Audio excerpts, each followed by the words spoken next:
जिंदगी है एक जुआ। किसका चमकेगा किस्मत का तारा और कौन बनेगा बेचारा, ये फैसला अगर खिलाड़ियों की बजाय जवारियों और बुकियों के हाथ आ जाए तो यकायक बादशाह से हारने लगता है और बादशाह बेगी के हाथों भीगी बिल्ली बन जाता है। सिर्फ यही नहीं, गुल्ला भी गली गली बेगम को घुमाने लगता है। जिंदगी है एक जुआ।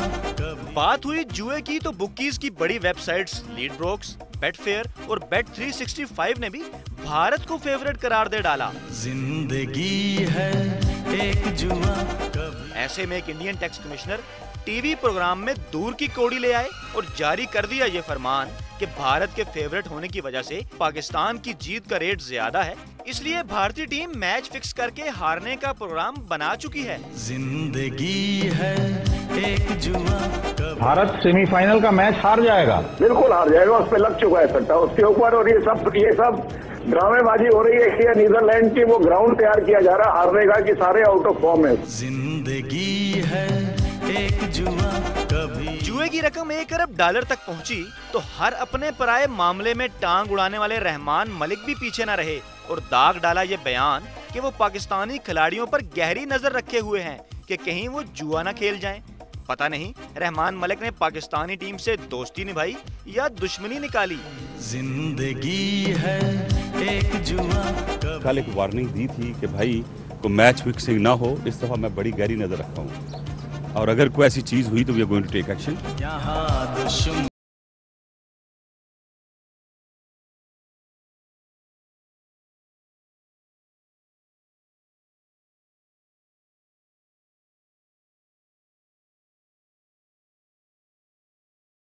जिंदगी है एक जुआ। बाजियों पर बाजियां लगाने वाले जानते नहीं कि पाक भारत मैच पर दोनों तरफ के 1.5 अरब लोगों की नजरें हैं और ऐसे में हार जीत तो शायद बर्दाश्त हो जाए, मगर जुए की बाजी लगाने का रिस्क कोई नहीं ले सकता।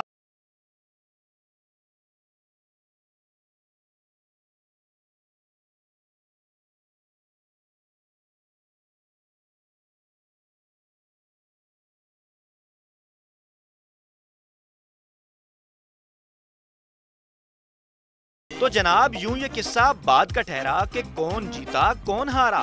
फिलहाल तो सवाल ये है कि जुआ जो हुआ तो किसका होगा, क्योंकि कहने वाले कहते हैं जुआ किसी का ना हुआ। फयाज राजा, समा, इस्लामाबाद। जिंदगी है एक जुआ।